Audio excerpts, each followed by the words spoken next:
Hell levels. What does that mean to you when I say that? To me, it means long nights in a voice chat with some of my best friends. People I'll probably never meet in real life, never see again, but I'll always have fond memories.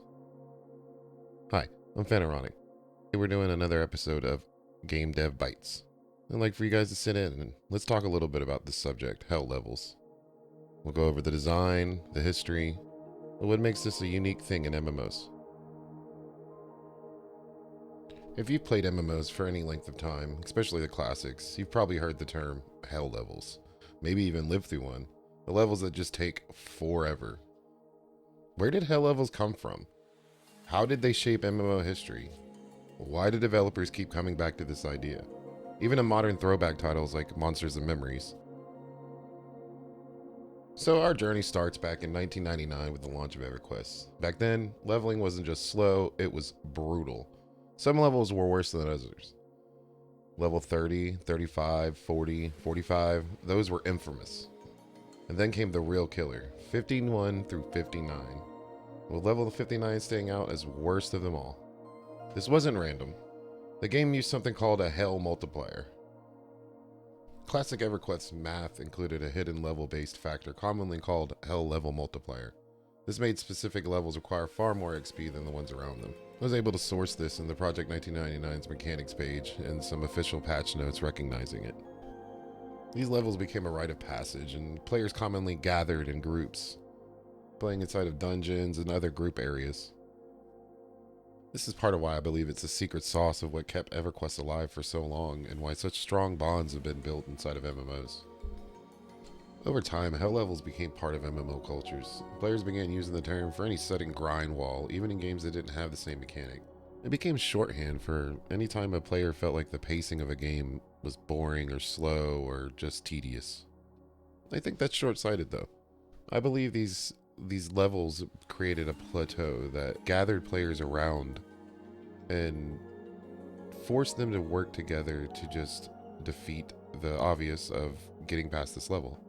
And as players would log in and day out together, you'd become friends. Maybe you'd meet up in a voice chat or join a guild forums, message boards, etc. This wasn't the only version of hell levels. Final Fantasy XI famously capped players at level 50 until they completed the Limit Break quests. RuneScape used an exponential XP curve, where levels past 92 were literally halfway through the entire level process. Lineage 2 takes it even further. High-level characters can grind for months for a single level. Black Desert Online capped their players at 62, means 63 and beyond could take hundreds of hours per level. And then in Cities of Heroes, XP debt, which slows you down after death until you've paid back the lost progress. It's another form of pacing, but that pacing is what causes MMO communities to stick together and become a community. So why is community opinion so split on hell levels? Everyone clusters around the same bottleneck. It encourages grouping and socialing, and finally hearing that ding after hours or even days of grinding feels incredible.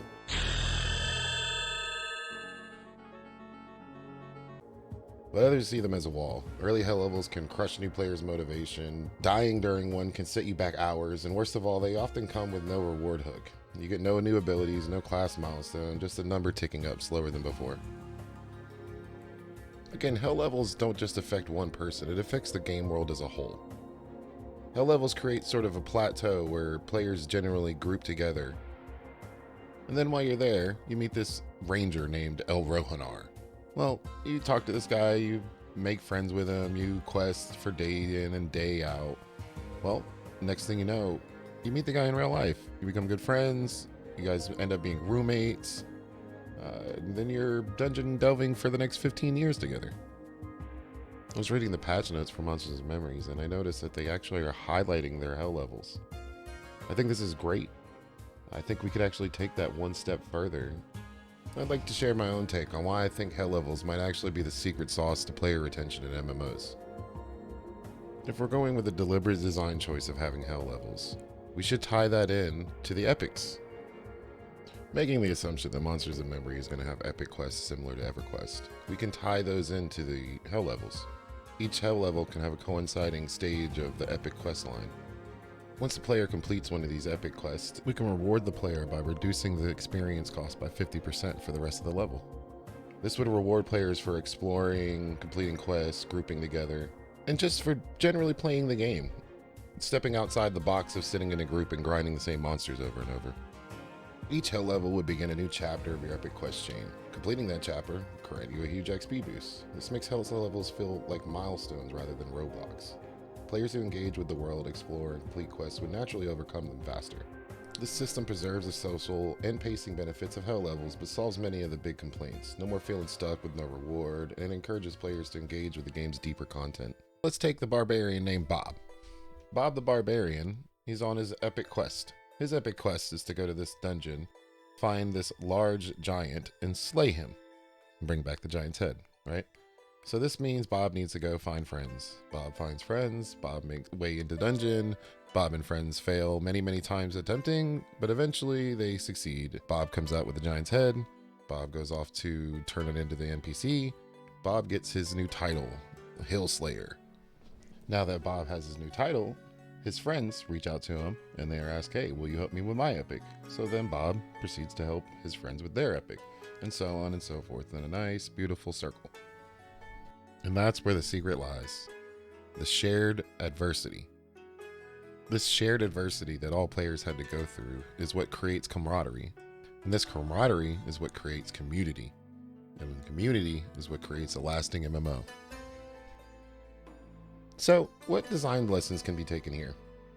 Well, one, you can smooth the curve. Don't flatten it completely. Players like milestones. Tie gates to rewards.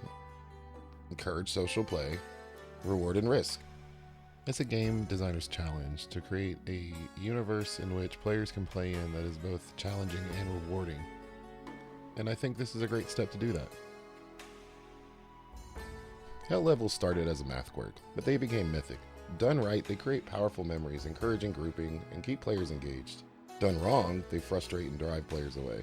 By combining hell levels with meaningful quest content, designers can keep the challenge and nostalgia while respecting your time. What do you think? Should hell levels make a return? And if so, how would you design them? Drop a comment and let's talk about it.